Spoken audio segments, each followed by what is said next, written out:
We are in the condition we are in the state of ignorance we are in the state of war, in the state of economic depression, in the state of depletion of the resources of our planet because of the greed of psychopaths who thought they could create their own reality. Well, look at the reality they created. You're listening to SOTT Talk Radio, the world for people who think.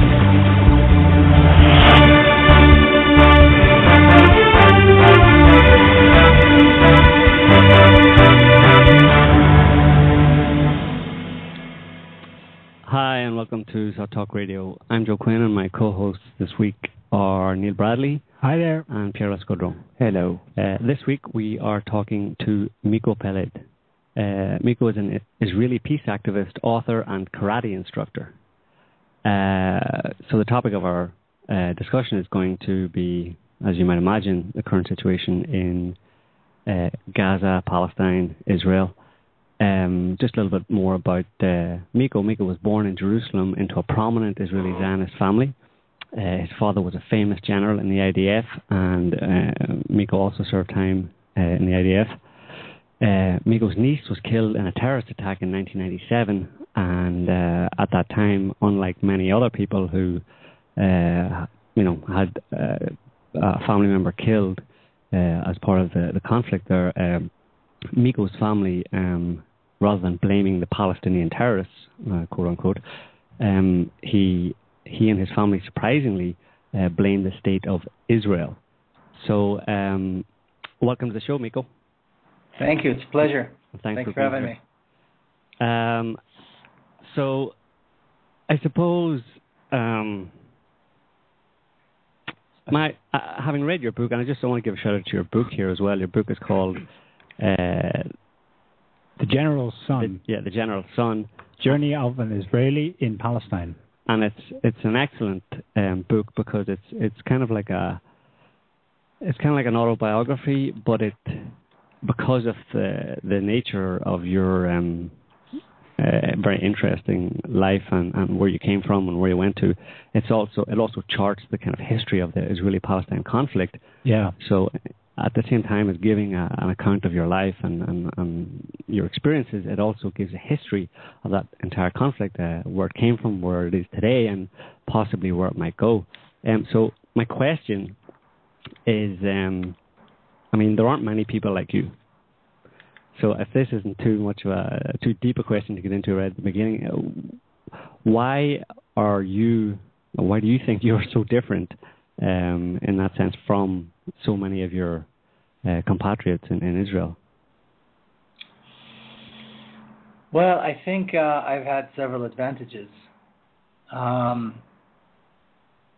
begin with, I think I had a bit of a head start because my father, even though he was a general, he was a very pragmatic person, and he saw that at the end of the day there was a need for Israel and for Israelis to come to terms with the fact that they are sharing this country with another nation, that they chose to live in a country or create a state for themselves in a country where another nation resides, and there has to be recognition of that and of the rights of the people who are part of that nation, and these are Palestinians. Mm-hmm. So even though my upbringing and my life at home was very patriotic, very Zionist, very, as patriotic Israeli as you can get, there was an understanding of that. I think the next step was the inspiration that I received, and many of us received, from my sister after the tragedy, the terrible tragedy of her daughter's death, coming out very clearly in a very principled way, without any, for lack of a better term, the regular BS that comes up when people are faced with that kind of a tragedy, and pointing clearly to the fact that these tragedies take place because Israel is occupying and brutally oppressing another nation, and there's a price to be paid, and that is the price that is paid. Mm-hmm. Civilians pay the price, and children pay the price. And then she and her husband and her children, other boys, have all become very dedicated to this cause. And then the third thing that I think I was fortunate was when in the United States where I live, I was exposed to a very generous Palestinian community who took me by the hand and led me through this very painful process of recognizing that there is another narrative, and then understanding that this narrative not only has merit, but it actually is the only narrative that has merit of the two narratives that I knew.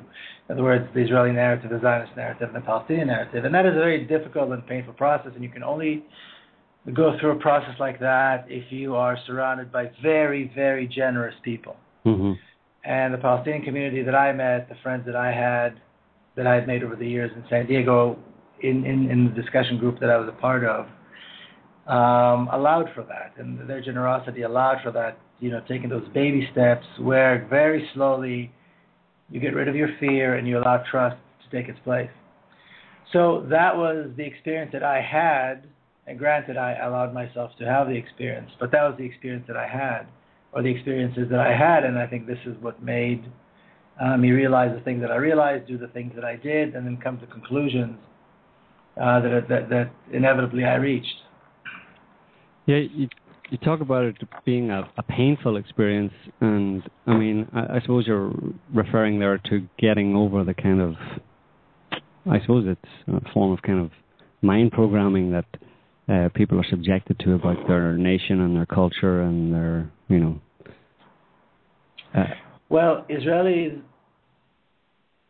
may or may not be unique in this, I don't know, but Israelis' identity, as our identity as Israelis, is formed by the experience that we believe Israelis went through in 1948 when the State of Israel was established. Mm-hmm. And it's a story of David versus Goliath. It's a story of that reminds us of the Maccabees, who fought great empires, fought the Greeks, and all of this.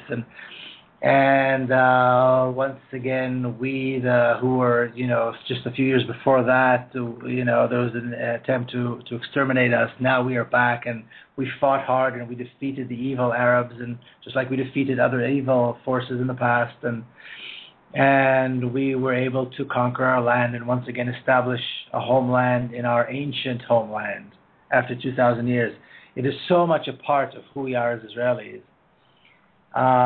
It's like a limb. It's like to part from that experience and to part from that narrative is like losing a limb without anesthesia.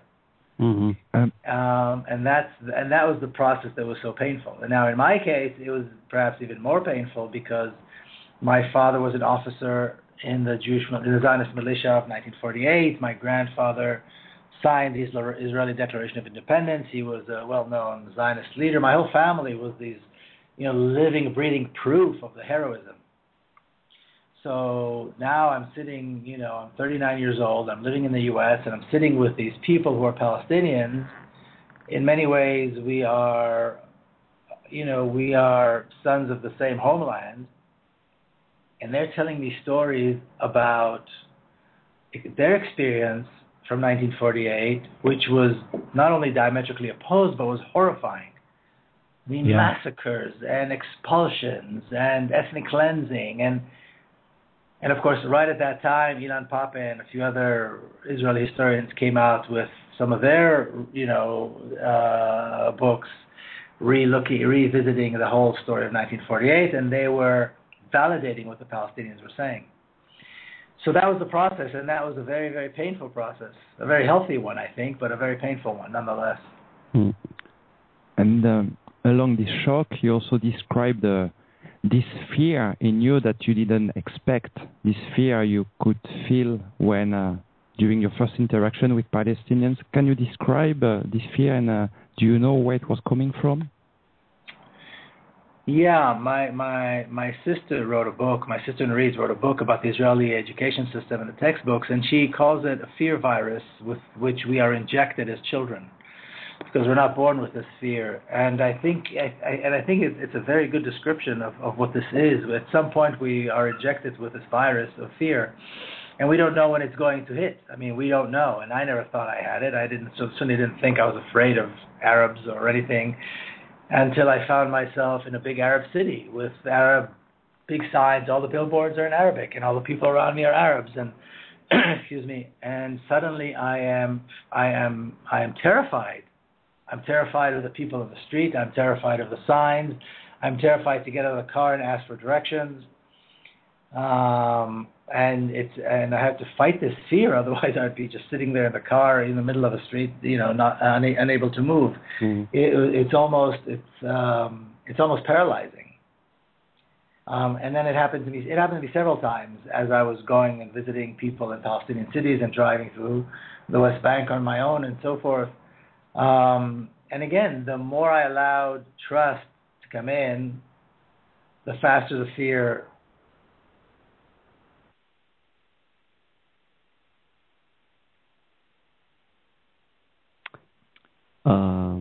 Are you there, Miko?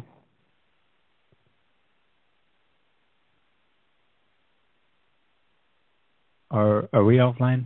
No, we're okay. We seem to have lost Miko there. We'll try and get back to Israel. He's in Israel, isn't he? He's in Jerusalem, yeah. Jerusalem. Right now. Yeah. So this fear I was describing is all the more striking that Miko is a very experienced karate instructor. I'm sorry, I lost you there. Yeah. I didn't hear that. Could you ask that again? I lost you there for a moment. No, yeah. When you were speaking there about that fear, it seems to me that it really is a good explanation.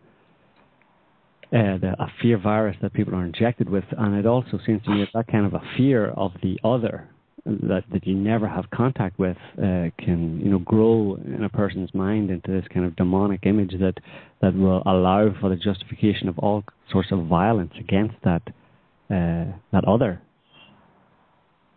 Oh yeah, absolutely, that's true. I mean, the enemy were these Arabs who want to take our land, and they're terrorists, and now it's even more. Now it's even worse because now there's this wall, and even though I think rationally Israelis know that Palestinians have never had a tank or don't have an F-16 and have no army and really never posed a threat militarily.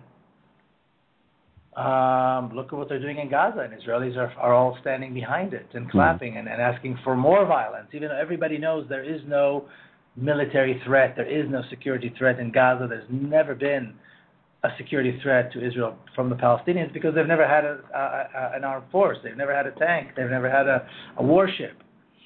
Yet there is this insane fear of the other as the enemy because we are told that they are, they want us dead and they want our land and they want our homes and God knows what, even though none of it is rational. Look at what is happening now.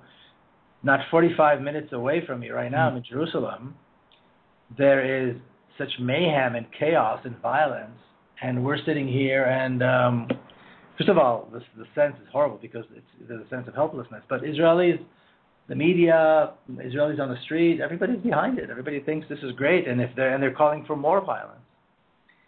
And that's exactly it. It's that fear from the other. It's that insane fear of the other.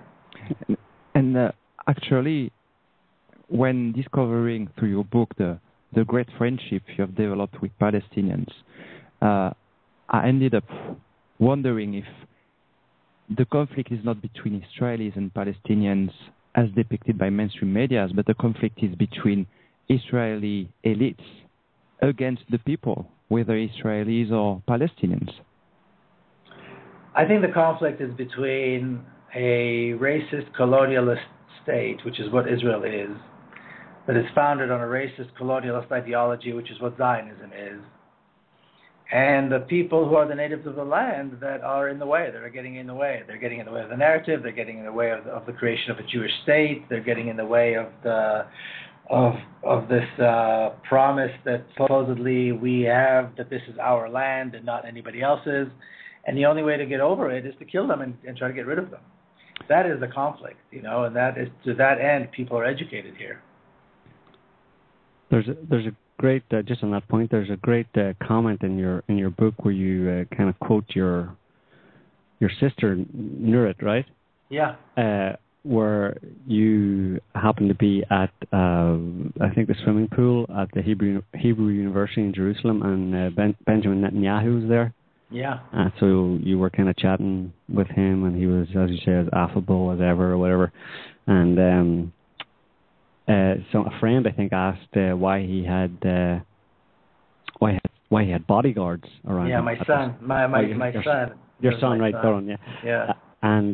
And your sister said that he must have done something really terrible, and that he's afraid for his life. Well, that's what your son said, yeah. Sorry, your sister said that. Yeah, that was her reply to his very innocent question, because he didn't know who he was. Yeah. Yeah. And she said that she saw it as every Israeli politician who did not end the Israeli occupation and oppression of Palestinians was responsible for the deaths of Israelis and Palestinians. And she reasoned, and she still does, that this is not a question of policy or inability to reach an agreement, but callousness, greed for land, a desire to rule, and a lack of will to end the conflict. Yeah, exactly. I mean, a lack of will to end the conflict seems just totally anathema to supposedly what every normal human being would want. They don't want conflict; they want an end to conflict in some form or other, right? But you have these politicians who apparently don't want an end to conflict. Well, when you have people who are at the head of this racist colonialist regime, they have an agenda, and they are out to make it happen. Accomplish what they're set to do. Look, we can't forget, and this is something that is often forgotten, but we should not forget. Israel was created as a result of a massive act of terrorism and ethnic cleansing. Right. More than half of the population of Palestine was forced out. Hundreds of cities, I think more than half of the cities and towns of Palestine were destroyed. I mean, this is how Israel was established. This was the beginning, of how Israel. So, I mean, to expect anything different from an Israeli prime minister would really be quite absurd. This is what Israel is about. This is what Israeli policy will always be about. It's what it's always been about. It's been about power. It's been about land. It's been about getting rid of the Palestinians, trying to bring the Palestinians on their knees, trying to get them to surrender. Of course, they failed miserably every single time. Even now, with all this bombing, they can't get them to do this. Mm-hmm. And this is what it means to be the Israeli prime minister. That's what it means to be a politician in Israel. It's to work to that end with varying degrees of violence, with varying degrees of, shades of gray. Mm-hmm. But everybody's going in the same direction. All the Israeli politicians, right, left, and center, are all and always have been completely aligned on this issue: to get rid of the Palestinians, to kill the Palestinians. Gaza has been bombed since the early 1950s, since the Gaza Strip was established. Israel has been entering and bombing and killing, and terrible massacres have taken place in Gaza over the last 65 years. This is nothing new. The excuse changes from period to period. Now they're called Hamas. 20, 30 years ago they were called something else. There was a different reason. The technology is much better now, so Israel can create a lot more damage with the technology that it has. But it's always been the same, trying to get the people of Gaza to stop fighting, to stop resisting, to go down, to get on their knees and surrender. It's been the name of the game. It always will be the name of the game. And as long as there's an Israel, they will kill Palestinians. And as long as there's a Palestinian breathing in Gaza, Israel will find a reason to bomb. So there's no difference here between Netanyahu, is what I'm saying, and the founders of the State of Israel. They're all following the exact same path.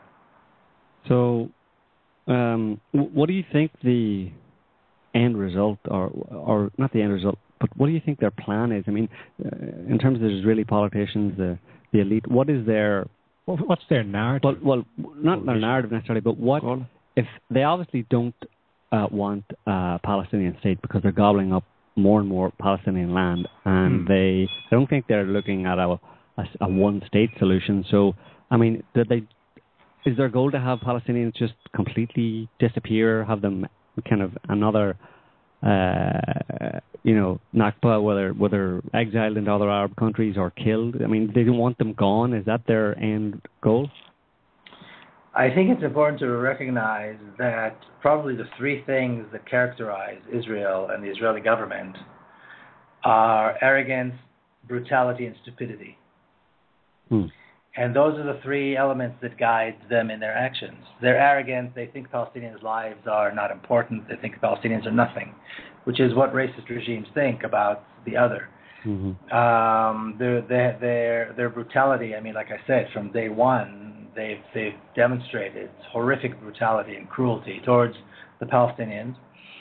And their stupidity, and when you get to know them closely and you're behind the scenes, when you take a look at the details, and when you take a look at the lack of their foresight, you can see just how stupid they are. I'm always reminded of the day when F.W. de Klerk stood up in front of a podium and announced that Nelson Mandela is going to be freed unconditionally, the banned political parties were going to be unbanned, and there was going to be a one-person, one-vote election. And prior to that, there was a real surge in the violence against black Africans. I think this is where inevitably this is going to lead. I don't think Israelis right now, even certainly not the Israeli politicians and leaders, understand it. I don't think they have that kind of foresight. I don't even think they have that kind of understanding of history and similar cases in history where we've seen regimes like this. To them, this is all one country. It belongs to Jewish people. They are the caretakers, and they need to do everything they can in order to make sure that this remains a Jewish state. Of course, you cannot have a Jewish state in an Arab country where the majority are not Jewish. The majority are Palestinian Arabs. So you've got this combination, again, of arrogance, brutality, and stupidity, and a lack of foresight. And this is exactly where we stand right now. We're seeing all of these three in play right at this moment. So just kind of stumbling forward without any really cohesive plan. No, for them, this war, this is our fate. This is our destiny. We will always have to fight because Arabs hate us. They hate us because they think we took their land, but of course we know it's our land and we know that it's our right. We also know that it's kind of a vicious circle, a catch-22, if you will. And they're willing to fight this, to keep this going for another 100 years. I mean, they don't care. I mean, they don't have any loss. They're strong and they feel that they are invincible. And we can see IDF Israel regularly launching those operations, submarines, Castled, etc. What triggers the decision by the Israeli elites to stop the operation? Is it the international outcry? Is it, okay, we kill enough Palestinians, we stop the operation until the next one? How does it work? I think it's probably a combination of things. I think it's how they think it's going to play out in the next elections. Bibi Netanyahu wants to win the next elections, and he knows the more force he applies, the better chances he is of looking like the strong leader that Israelis want. And so I think that's one big consideration. And then there might be a little bit of I think that they try to get away with as much as they can, as much damage, as much killing, as much carnage as they can. And to a certain degree, I'm sure at some point they get a fax or notice from the U.S. or from the EU and saying, you know what, okay, this has really gone too far, and that's probably when they stop. Or maybe they keep going a few more days and then they stop. But it's not. I don't think there's no strategy here. There's certainly no military strategy because there's no military combat, the conflict here. There's no military risk. There's no enemy here that has a military. Yeah. That's killing civilians. So it has to do with local politics and maybe kind of a wink from the West saying, okay, you know what, we really can't back you up anymore. You need to stop. God, Miko, that it's just so cynical when you just strip it down like that. I mean, you kind of almost want to think they have some kind of plan, but what you're describing there, the lack of foresight. Well, it's like the kind of reactive. Elections coming up. Yeah, let's do this next week. It's like killing Palestinians for votes, Yeah. There's also another issue. I mean, the situation in Gaza. And I think this is why Gaza usually suffers so badly. For the last 65 years, Gaza has been a target. This is nothing new. There are 1 million refugees in Gaza. Gaza represents everything that is that could possibly delegitimize Israel. And this is really the problem. The problem is not a security threat. The problem is a threat to Israel's legitimacy. And no place like Gaza represents the illegitimacy of the state of Israel. You've got over 1 million refugees who want to go home. You have got horrific economic conditions imposed upon the people of Gaza by Israeli oppression and the Israeli occupation of Palestine.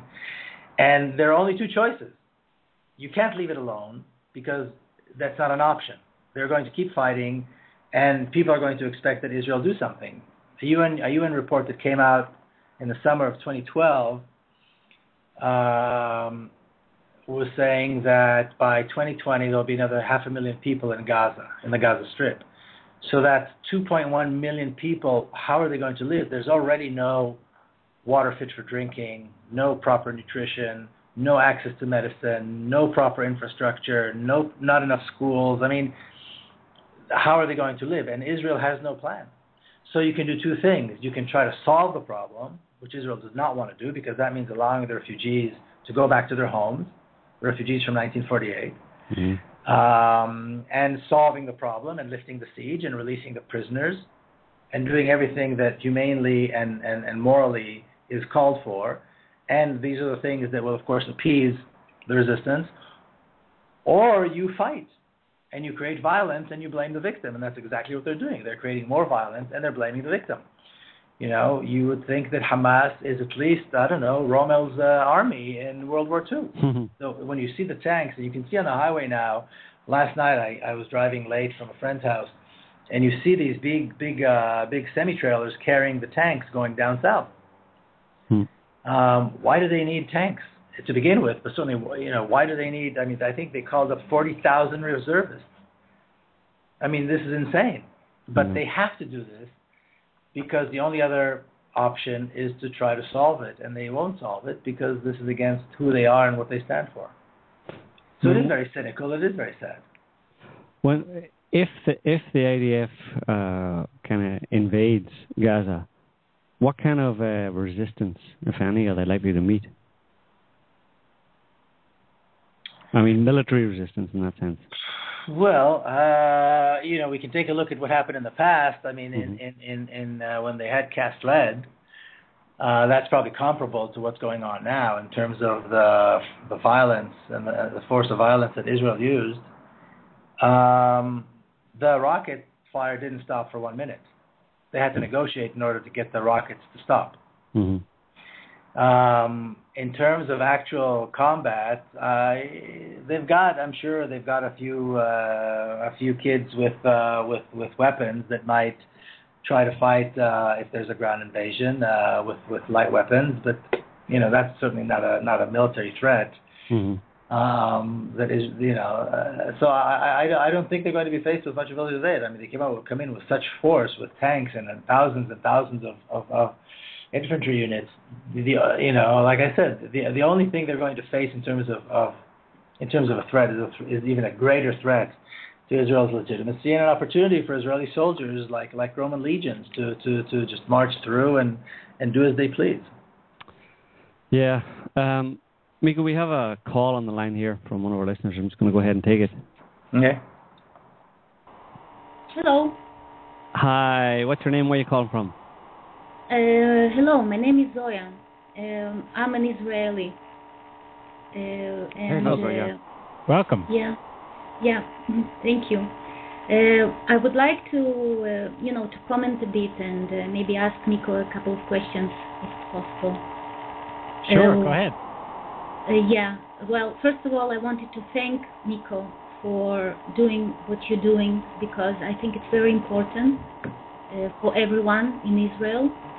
I think that there are many people in Israel who also think the same, but they are afraid because sometimes there can be serious repercussions, ridicule, even intimidation.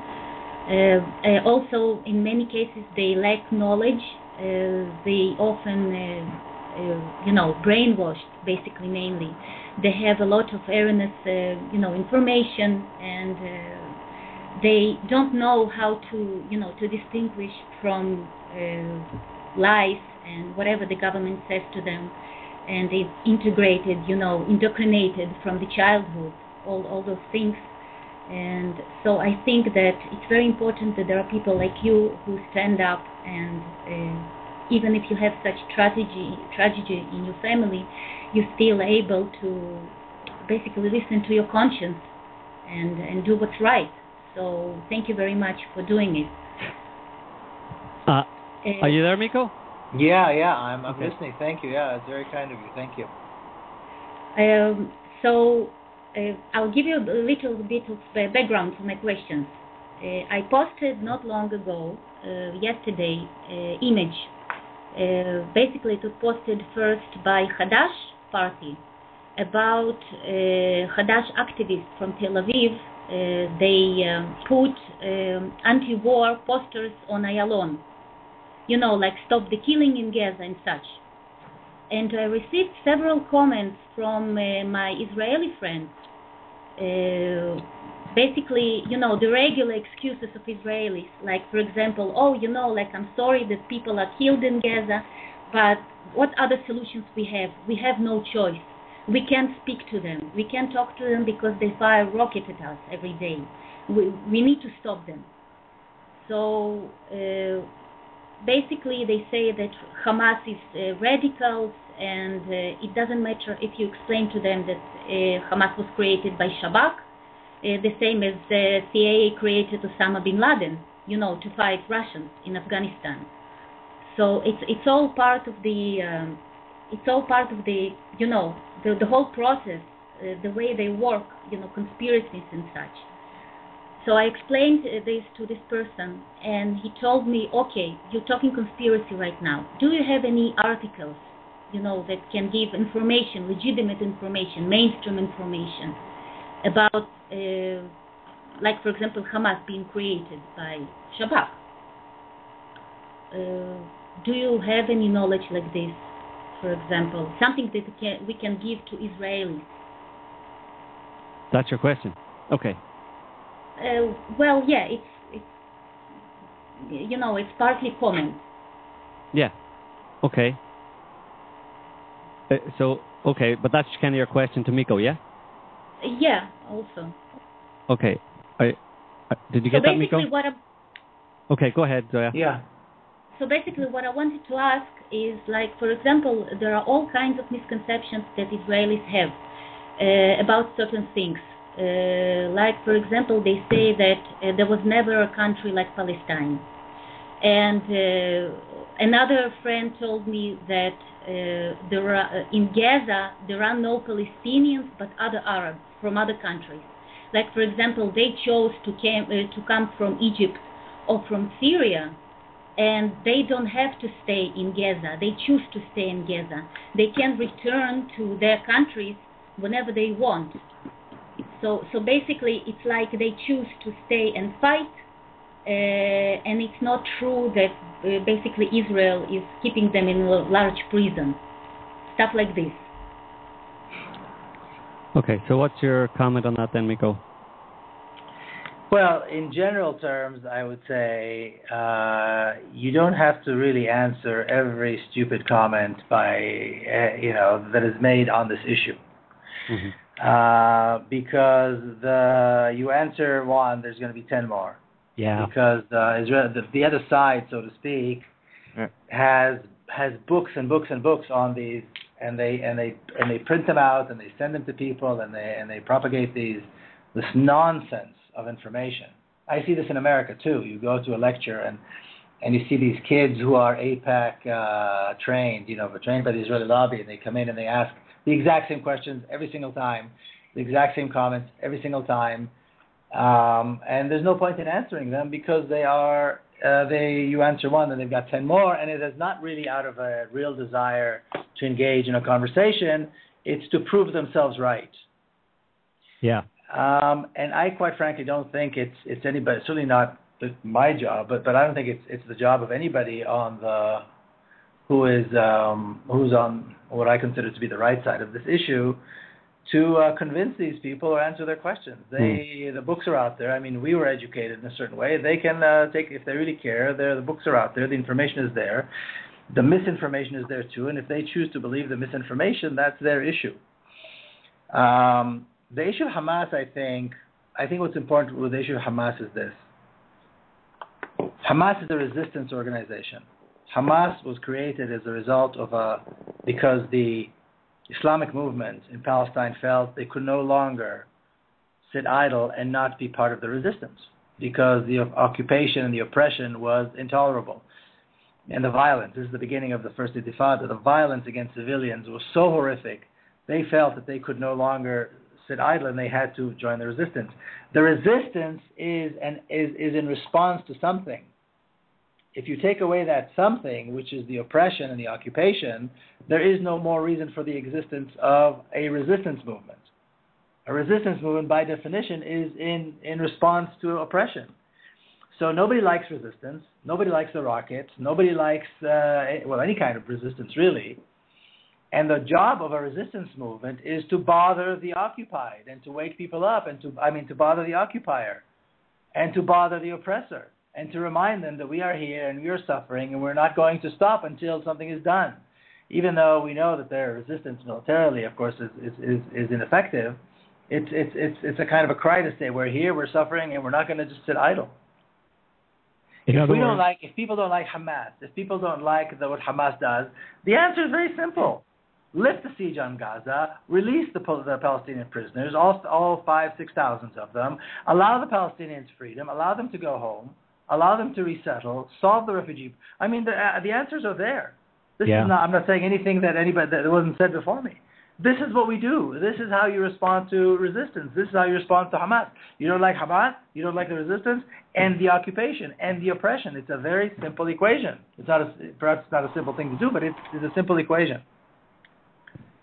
Yeah, that's definitely the response. You keep bringing it back to the simple. I mean, once you see it, it is really that black and white. I mean, keep taking it back to fundamentals. So basically, it's not. So basically, we can debate, the details, who did this, who did that, till the cows come home, so to say. But basically, the issue here is about conscience, that Israel is doing something wrong, fundamentally wrong, and we need to do what's right in this case and stop occupying the countries that it isn't ours, or killing civilians and doing things that basically go against humanity. So I thank you very much, because I think you're right that it doesn't matter what they say, because they always have another question, another something that, okay, give me proof, give me that, and I think that I agree with you that it's really pointless. Yeah. All right, Zoya, thanks for your call. Yeah, thank you very much. Thank you. Yeah. Bye-bye. Bye. So Miko, but is it even possible for, as you say, for Palestinians, for example, in Gaza, to go back home? I mean, aren't there Israeli settlements on Palestinian land, kind of a fact on the ground that... Yeah, sure. I mean, some of the cities are still standing. Some of the neighborhoods are still standing. Many of them were turned into parks. But let me tell you this. If there were 1 million Jews who wanted to come and settle here tomorrow, they would find a solution for that. They would find room for them, and they would find housing for them, and they would make it happen. So it's just a question of having the will to do this. Of course, there's a possibility for them to return. There's a possibility for them to return. There's a possibility for them. Some cases they can go back to their land. Some places they can't. Perhaps they need to be compensated. Again, I don't think we're reinventing the wheel here. I think these things have been done before. But there needs to be the political will to do this. There needs to be the political will to solve the problem. And Israel would rather have Hamas and have the resistance, and so that they can fight them, as opposed to trying to solve these very, very simple and very fundamental problems. And again, Gaza is a good example. Gaza has been fighting from the beginning, and Gaza has been a thorn in Israel's side from the very beginning, and they've been paying a heavy, heavy, horrifying price, particularly now with this brutal and unconscionable siege that's been going on. And in this particular siege, in this particular case, the EU and the Americans are complicit in this horrific crime of the siege of Gaza. it's like I said, it's maybe a 45-minute drive from where I'm sitting. The 10-minute drive from Gaza, you've got Israeli cities where you wouldn't dream of not having electricity, clean water, and basic medicine. If your child has an ear infection, antibiotics. Can you imagine? I mean, never mind the horrific violence that's taking place there right now, but I mean on a day-to-day basis. Classrooms that don't exist, schools that are falling apart. 10 minutes from Gaza, in there are modern Israeli cities where you would never dream of seeing such conditions. And there's no reason for people in Gaza to sit there and accept this. They want to go home and they want to live like everybody else, and they should, and they have a right to do so. Miko, you've been in Israel for many years, on and off. How would you describe the attitude of the average Israeli towards the conflict against Palestine, and did you notice any evolution over the past decades, a worsening or an improvement? There's this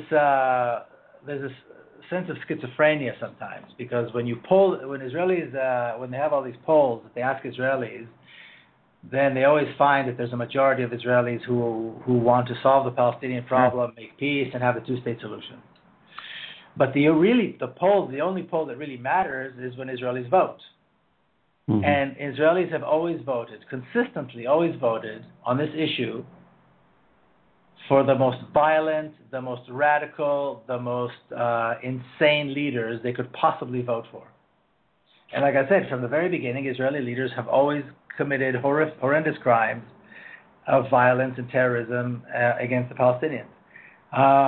Now, when you talk to people, it's funny. I mean, who knows what the average Israeli thinks? But we can see that, by and large, Israelis support what the Israeli government is doing now, and accept it from time to time.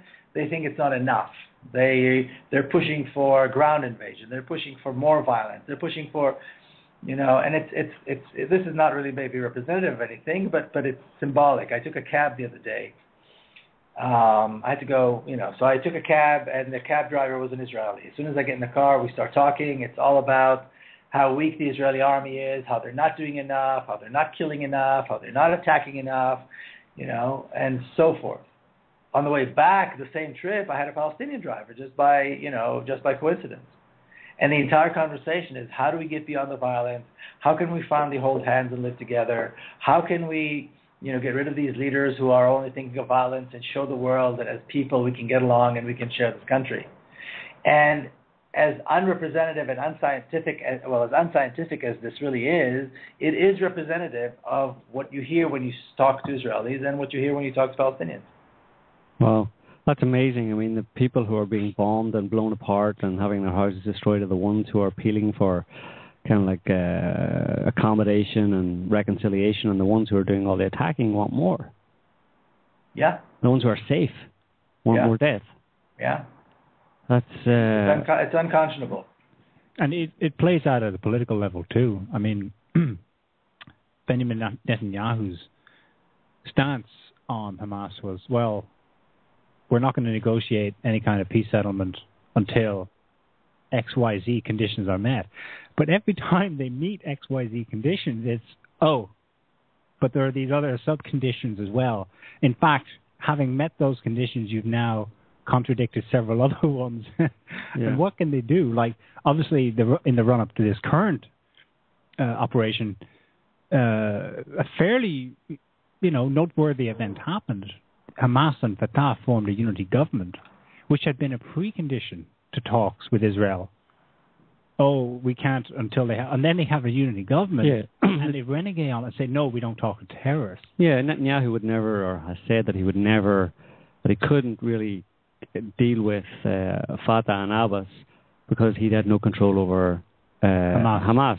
And then when they form a unity government, suddenly there's this kidnapping and the whole thing gets destroyed, I mean, but even before that, when the unity government was announced, Netanyahu turned around and said, well, we can't deal with either of them now because Fatah has got in bed with the terrorist Hamas. I mean, it's like your sister said, Miko, there's no will to solve or stop the conflict. They appear to want the conflict to continue, and that's what you've been saying for the past half hour, basically.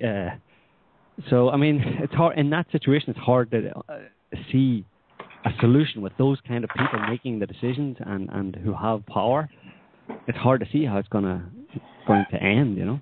I think it's hard only if you expect or only if you follow the guidelines that Israel has put forth.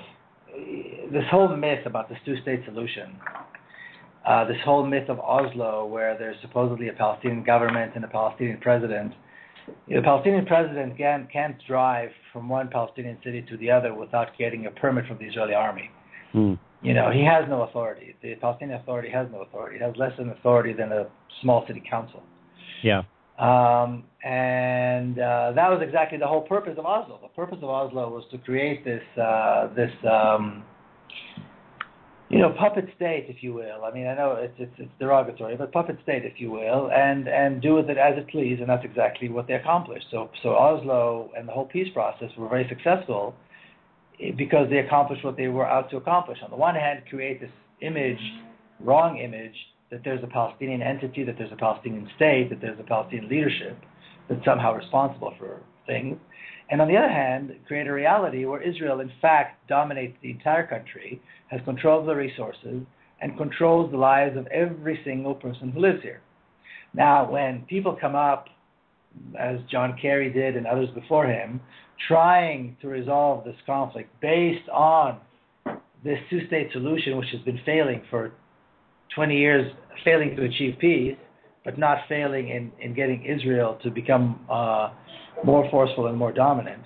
Right. People are disappointed because they say, well, with this kind of leadership, who do we talk to? Well, we don't talk to this leadership. What is needed here is not peace talks. What is needed here is a concerted anti-apartheid effort, an anti-Zionism effort, just like was done in South Africa. The world needs to unite behind an anti-apartheid movement exactly the way the world did with apartheid in South Africa, except you replace the word apartheid with the word Zionism. Zionism is today's apartheid here in Palestine. That has to be removed and replaced with a real democracy. The one state is here. It's not an option. This whole country is one state. It's governed by one government. There's one army, and that's it. All the functions of state are there as one state. If anybody really seeks to find a just solution, then there has to be a concerted effort to change the regime into a democracy, to see Zionism fall just like we saw apartheid fall in South Africa and other racist and fascist regimes fall in other countries around the world. That is what is needed, and that is the only thing that offers some kind of hope. When that is accomplished, as I think it will be, then we will be able to see results. But the world has to unite behind this. I mean, the Europeans have to send the Israeli ambassadors home. They have to call back their ambassadors from Tel Aviv until the siege on Gaza is lifted, until all the political prisoners are released, Palestinian prisoners, and until Israel calls for free and fair one-person, one-vote elections that include everyone. Those should be the conditions. And another important factor is the stance of the U.S. concerning this conflict. Your father depicted the massive inflow of money and weapons from the U.S. to Israel as simply corruption, because in politics nothing is free, so it's not a gift. Why are the U.S. supporting the apartheid regime that has been ruling Israel for decades now? Because it's American politics, you have to support Israel. In American politics, if you want to be elected, you have to support Israel. Israel has a very, very strong and very, very effective lobby.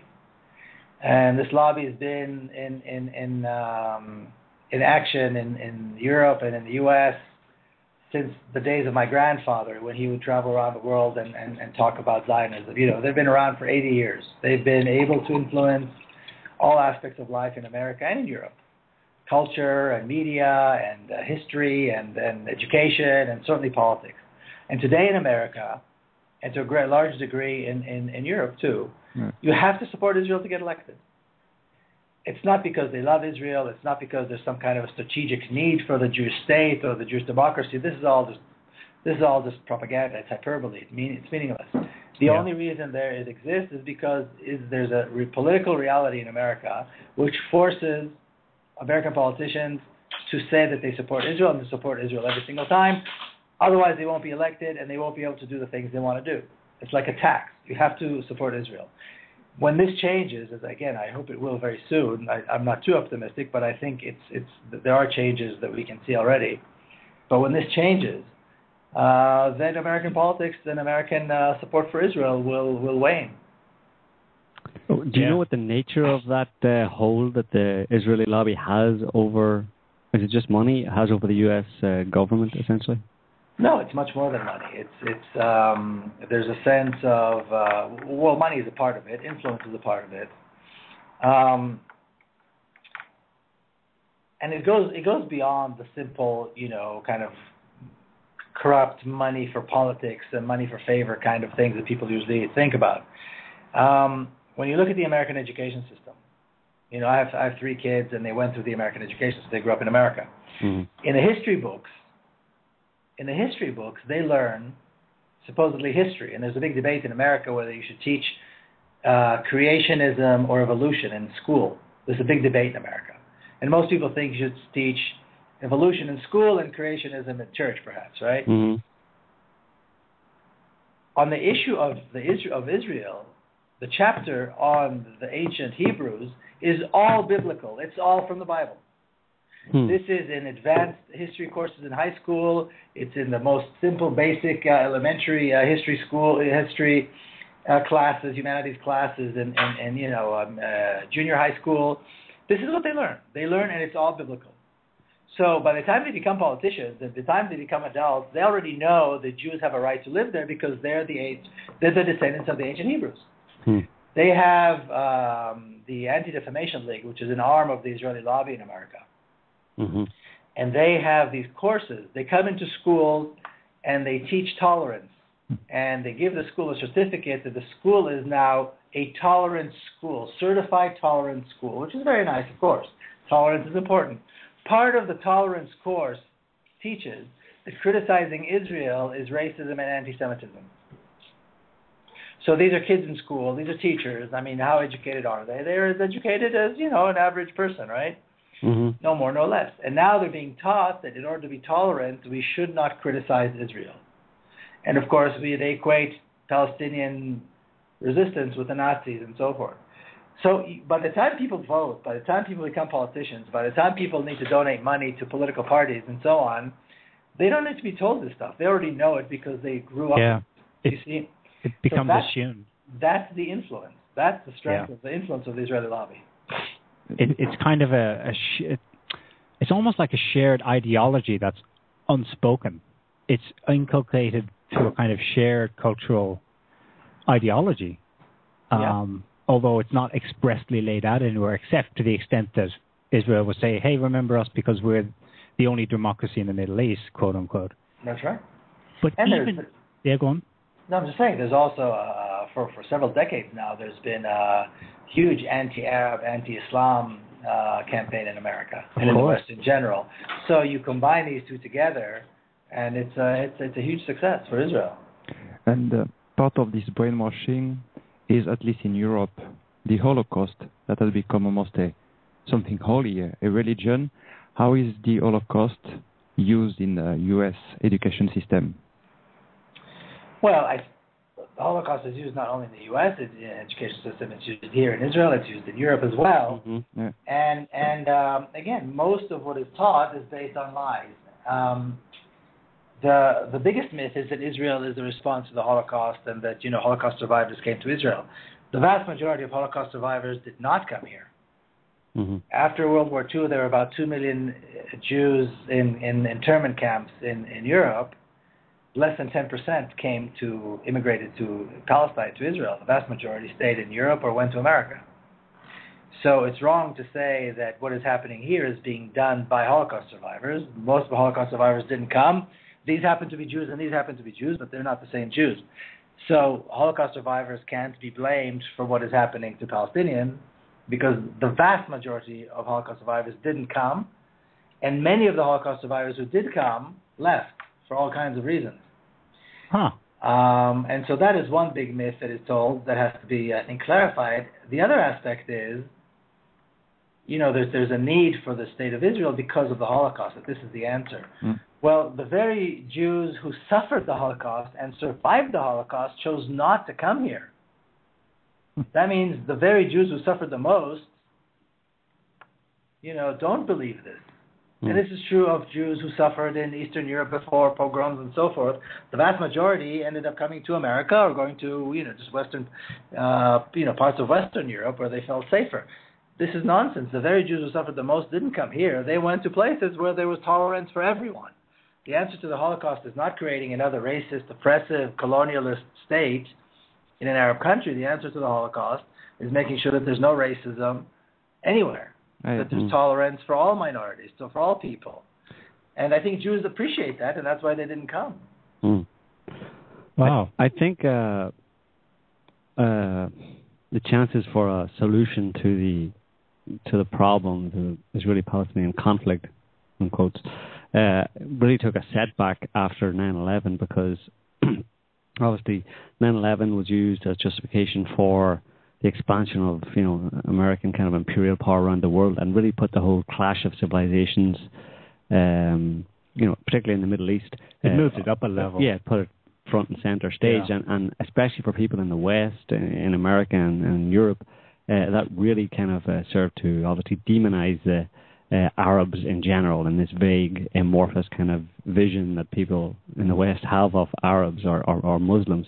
And that obviously then gets, that tarnishes Palestinians as well as Muslims, Arabs, and really it was a boon for the Israelis, for the Israeli politicians who want to just continue this conflict because it served as a justification for it, I think in a way it's a horrible thing to say, but 9/11 was the icing on the cake, because the anti-Arab and anti-Muslim sentiment was already very strong in America before that, and that was kind of like the final, the icing on the cake in terms of how this was working for Israel and so forth. But I think at the same time, it's really important to put things in perspective and say, and I was in South Africa just a couple of months ago speaking. And in 1989, nobody believed Nelson Mandela would ever see daylight, would come out of prison. Certainly not that he would be president. By 1993, 1994, he was the president of South Africa. I think it's really important to see this conflict in that context. There has to be, there is, I think, actually, there already is kind of a global intifada, as a friend of mine, Yad Burnat from Berlin, uses the term there already is a global intifada out there. There's massive change on campuses and in churches in the U.S. The willingness to hear an anti-Zionist voice like mine and others who speak like I do is vast and is growing by the day. Divestment and boycott resolutions are being passed by churches and by universities, albeit many of them are not binding, but symbolically they're there. The BDS movement, the movement to call for boycott, divestment, and sanctions against Israel is growing. Is growing. It's gaining more respect, and it's also got some successes, more and more successes. And there's basically a growing recognition that there's something inherently wrong here, and that the problem is Zionism, and we have to give the due respect to the Palestinian resistance, which primarily has always been unarmed and nonviolent, but today we see it in the popular resistance in the marches, in the popular resistance in the West Bank, where you see every Friday, every Saturday, Palestinians in the towns and villages marching and being met by horrible violence by the Israeli army. This is growing. I mean, world leaders, Nobel laureates, peace Nobel laureates visit them, and there's a recognition that their work is useful. It's productive. It's the only way to move forward, and also that they are never going to give up. This is a kind of resistance that nobody can crush. They will never stop. I mean, they get beaten, they get arrested, they get tortured, their houses get destroyed. The following Friday, they show up and they march again. This is something that Israel cannot. All of these actually aspects of the Palestinian resistance, all of these aspects of the world, this global intifada, cannot be defeated, and they will never be defeated. They're principled. They're nonviolent. They have a track record. A lot of this is based on the South African experience. And when we look at Israel itself today, at Zionism itself within Israel, we see a crumbling system. They're spending millions of dollars to combat what is happening on campuses in the U.S. and in Europe, the pro-Palestinian voice. They're spending millions of dollars to combat BDS and discredit it. They're spending millions of dollars trying to fight every single week to fight these marches, these nonviolent marches.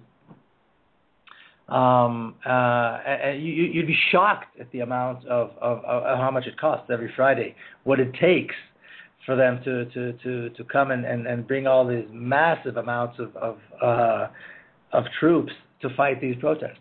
And they are failing on every front. Israel is failing on every single front. Never mind the fact there's going to be another 500,000 people in Gaza in 5 years. There's already a Palestinian majority between the Jordan River and the Mediterranean. The world is changing, and Israel is going to come down exactly the way South Africa did, and it'll be. But there's a lot of potential for good in this country, after all. Yeah. Yes, Miko. One quick question. We mentioned 9/11. That was obviously that served the cause of Israel, and it seems that when you study the history of Israel, there is this recurring pattern of very convenient murders, rocket launching, or suicide bombing.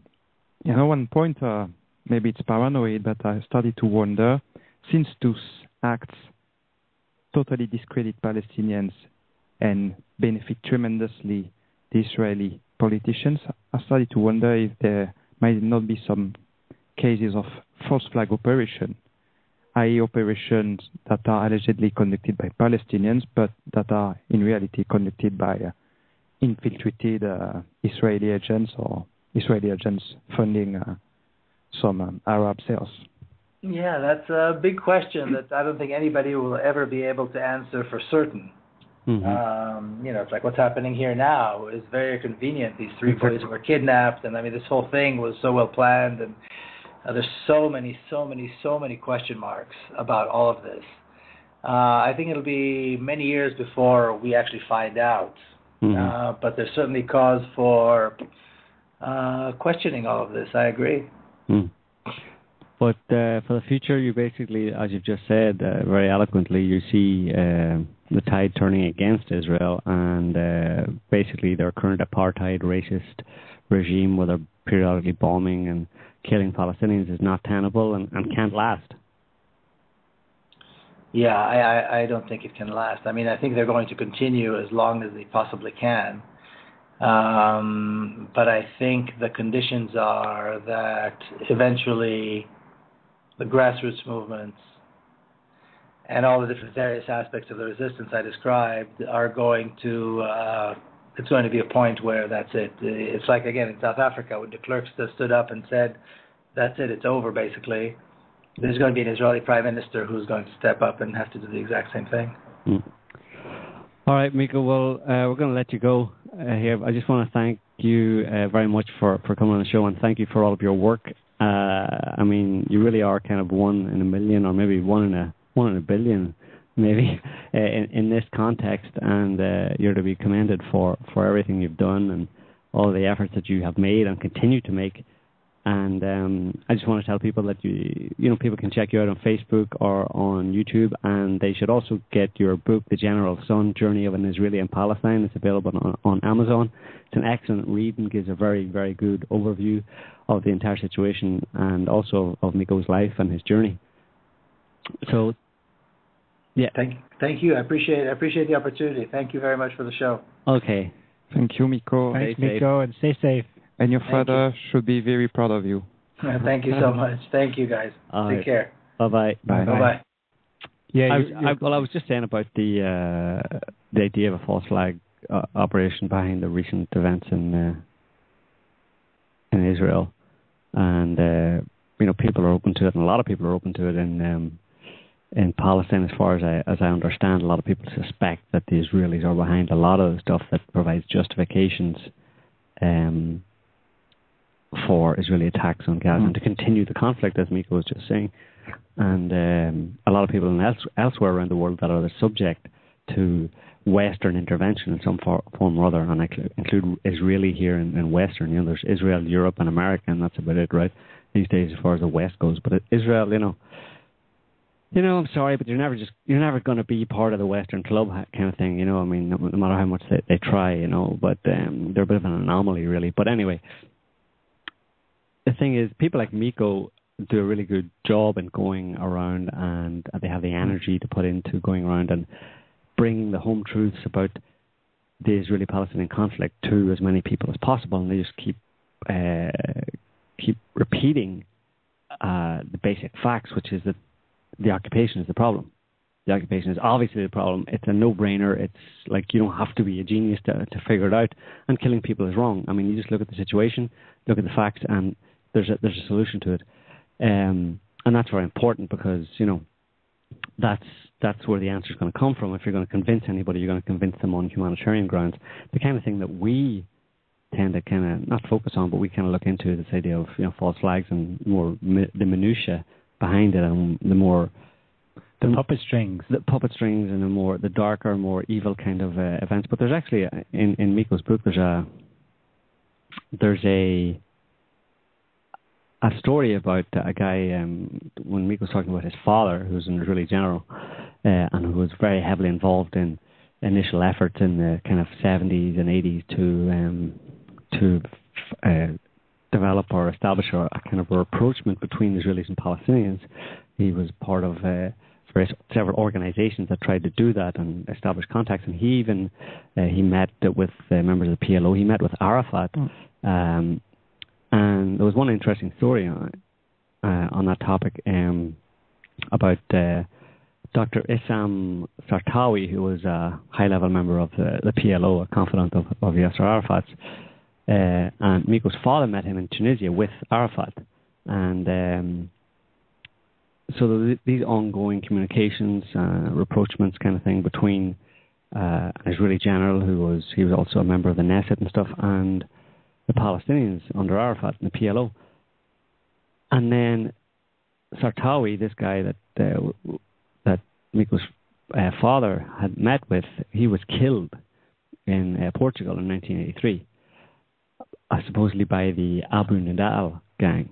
And Abu Nidal gang is supposedly responsible for Black September, for various supposed terrorist attacks, kind of Palestinian or Arab, Iraqi-based terrorists. Yeah, but strongly in favor of Palestinian causes, and speaking on behalf of Palestinians. And he was supposedly going around carrying out various attacks. He was supposedly blamed for a bunch of different things, like there was a aircraft hijacking in Entebbe in Ethiopia, I think, that he was supposedly responsible for. But he was blamed for killing this high-level member of the PLO that Miko's father was making these connections with, and trying to find a solution. And but it has since come out that Abu Nidal was very likely working in some form or other for the Israeli intelligence. He was essentially a paid informant. He was like a psychopath who would just do anything for money, and he did. And he did stuff in the name of Palestinians, in the name of Arabs, that served Israel. That was at the behest of Israel. And it kind of, so it ties in very closely with the idea that Miko was putting forward there, that basically the Israeli elite do not want a solution to the conflict. And anybody who comes along and presents a significant enough threat to there being a solution to the conflict, that's a threat to the Israeli elite, and they will kind of take them out. Or, in other cases, they will create situations that serve to perpetuate the conflict. I mean, this is a symptom or a tactic that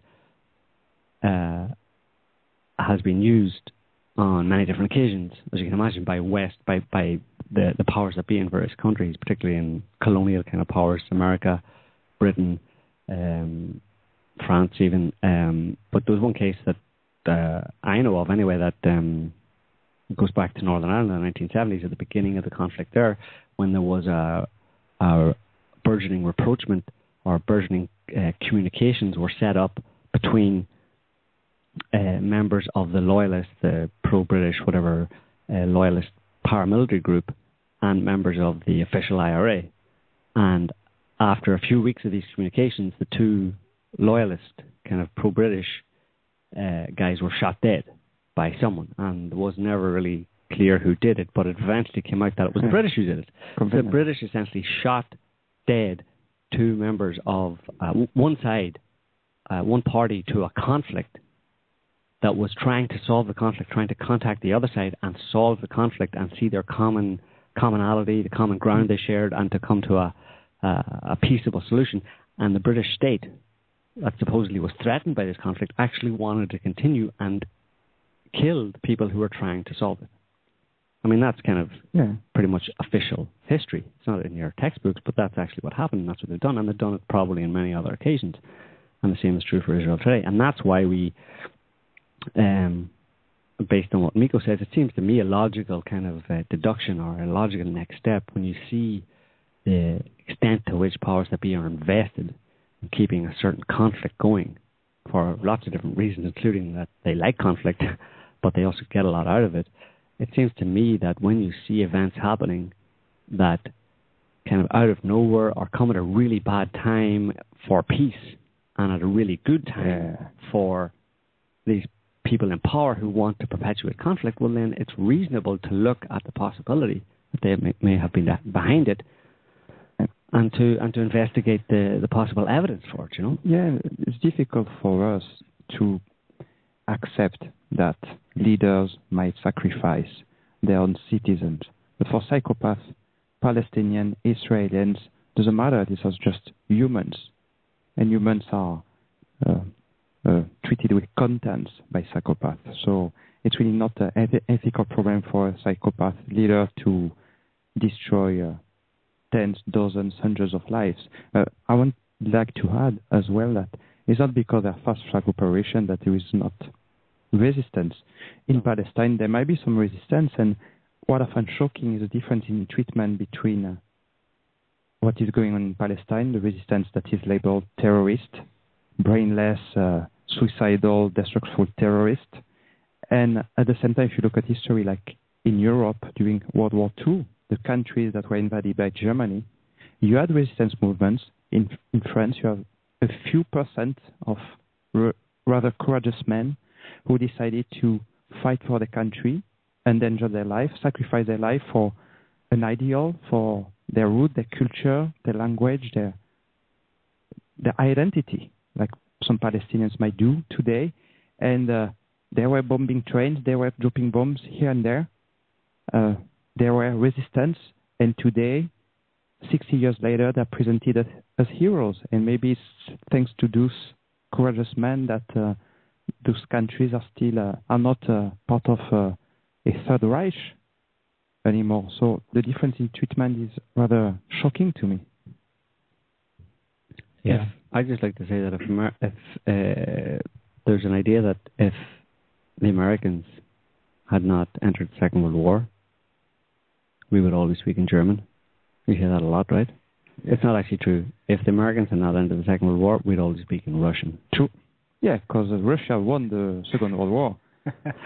No, I disagree, because the Russians never had any intention of staying. No. Well, but people might have welcomed them as liberators. Yeah. With flowers. And embraced the Russian culture.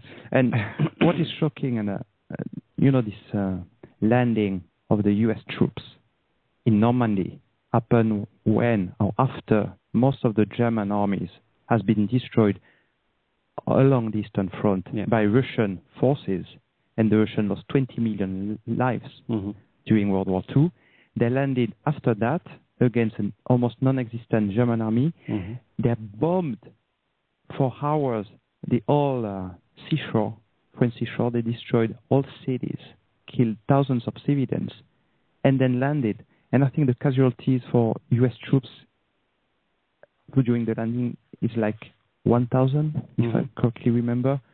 Compare that to the 20 million Russians who lost their life and did win the World War II.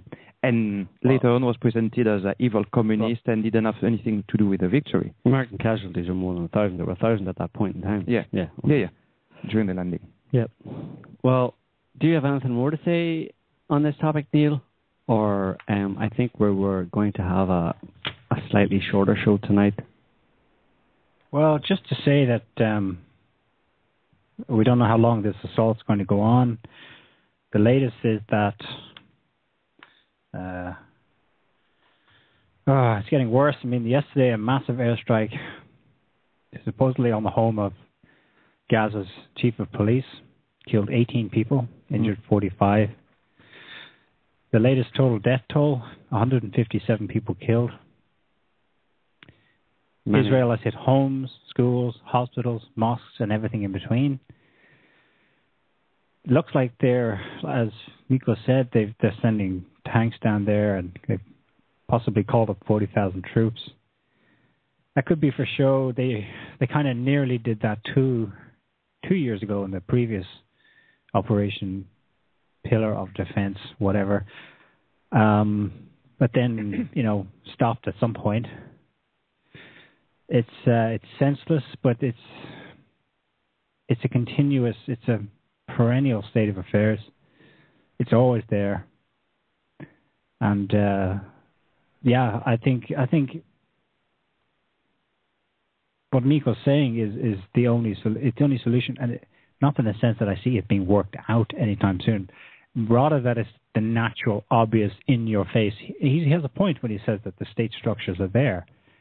It's actually, despite it seeming like it's never going to happen, it's also very near. It could happen quickly with the political will. It won't because of the entrenched Israeli regime.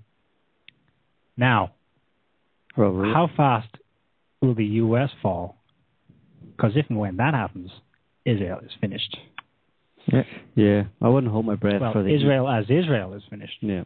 I wouldn't hold my breath for the EU and the UN and the international community in terms of the international political community kind of anytime soon coming out and demanding that Israel take action and, push forward an equitable solution. I'm not holding my breath for that. So in the absence of that, I don't see any other solution with Israelis being infected with this fear virus, as Miko was saying at the beginning, the entire most of the Israeli population being for this kind of a violent response at every turn to the Palestinians, and having psychopathic leaders in power and then being chosen repeatedly by these Israelis. Well, I mean, where's the solution? I know people need and want to see that it's going to end well, but I'm, given my understanding and my view of this world, I'm not prepared at this point to kind of like to hope for that or to expect that or to say that is or is most likely going to happen, because